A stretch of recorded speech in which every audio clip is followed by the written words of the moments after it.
Good day mga boss! Eto na naman ang panibagong pasabog ng Northport Batang Pier.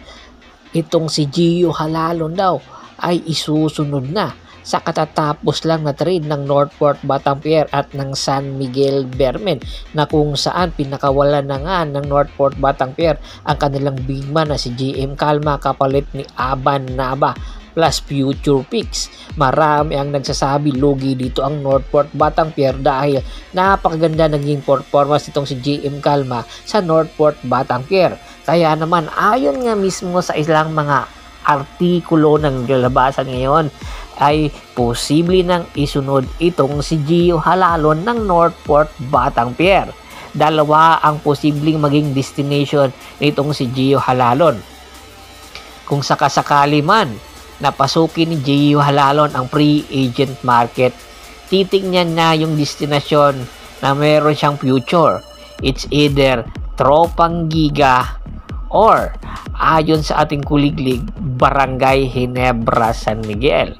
Dahil isa sa mga favorite team ni Gio Halalon ay ang Barangay Ginebra San Miguel, na kung saan badly needed ng isang guard na magkukumplement sa kanilang mga big man at merong experience.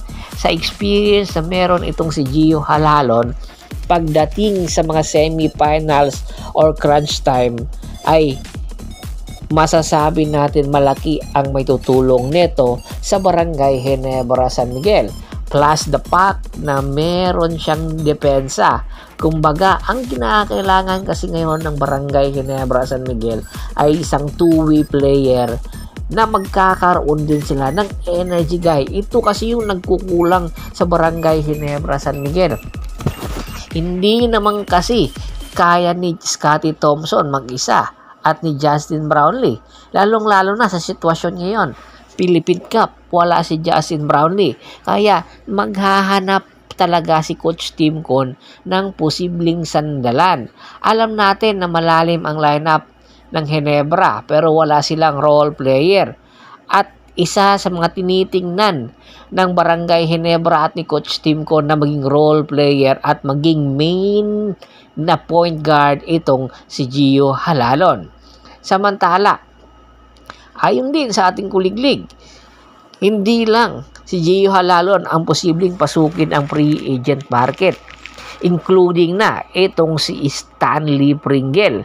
Alam nyo ba na malapit na rin mag-expired ang kontrata ni Stanley Pringle sa Terra Firma Jeep? At syempre, kung ikaw ang isang player at alam mo malapit ka magretiro tapos papasukin mo yung free agent market, di doon ka sa kupunan na magkakaroon ka ng immediate impact at magkakaroon ka, more malaki ang posibilidad na magkaroon ka ng kampyonato. At tinitingnan nga ni Stanley Pringle na pumunta sa Tropang Giga dahil nga badly need ngayon ng Tropang Giga ang isang point guard na magkukomplement sa kanilang team.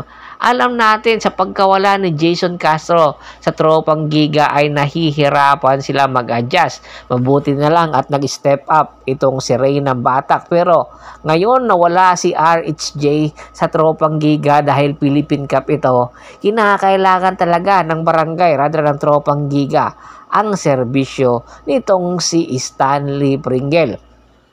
Marami tuloy ang nagsasabi mabubuwag na naman ang tandem na Romeo at Pringle dahil nga kinakailangan ni Stanley na magpaalam na sa Terra Firma Jeep at syempre maghanap na ng kanyang future. Hindi na kasi itong bumabata at 1 o 2 taon na lang ay posible na rin magretiro ang ating main man na si Stanley Pringle. Kung sakasakali man ang kanyang magiging destinasyon ay ang Terra Firma Jeep, magkakaroon siyang tsansa na manalo ng kampyonato at posible makasama sa Grand Slam ng Tropang Giga. Isang kampyon na lang ng Tropang Giga ay makakamit na ang Grand Slam, kaya tiyak, kaya naman sila nagpapalalim ngayon. Kung ikukumpara mo si Enoch Valdez kay Stanley Pringle, tiyak mas malaki ang maitutulong nitong si Stanley Pringle dahil na rin sa kanyang experience na ilang taon siyang naglaro sa Hinebra at nakakuha ng kampyonato. Ano sa tingin nyo? Babagay ba ito sa sistema na ipinapatakbo ni Chat Reyes? Komento na sa baba ng video at pag-usapan natin yan. Once again, this is Percival Monteron at your service.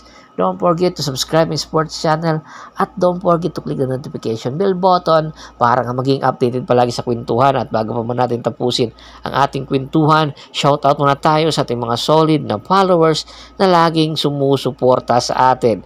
Kay Kagawad, Kat sa Kinudukusin ng Hagonoy, Bulacan, Anthony Laquialon, Ray Sidmanaw, Marky Pangilinan, Michael Pangilinan, Ryan Pangilinan ng Apalit, Pampanga, Michael Rosalado, Dennis Rosalado, at syempre po sa mga taga Butuan City, marami pong salamat sa walang sawa niyong pagsuporta. Pakibisita na rin po ng Facebook page ko na Hapris PH, Paul Goso at Paul Goso to. At syempre yung Bostor po para maging updated po kayo palagi sa lahat ng sports happening.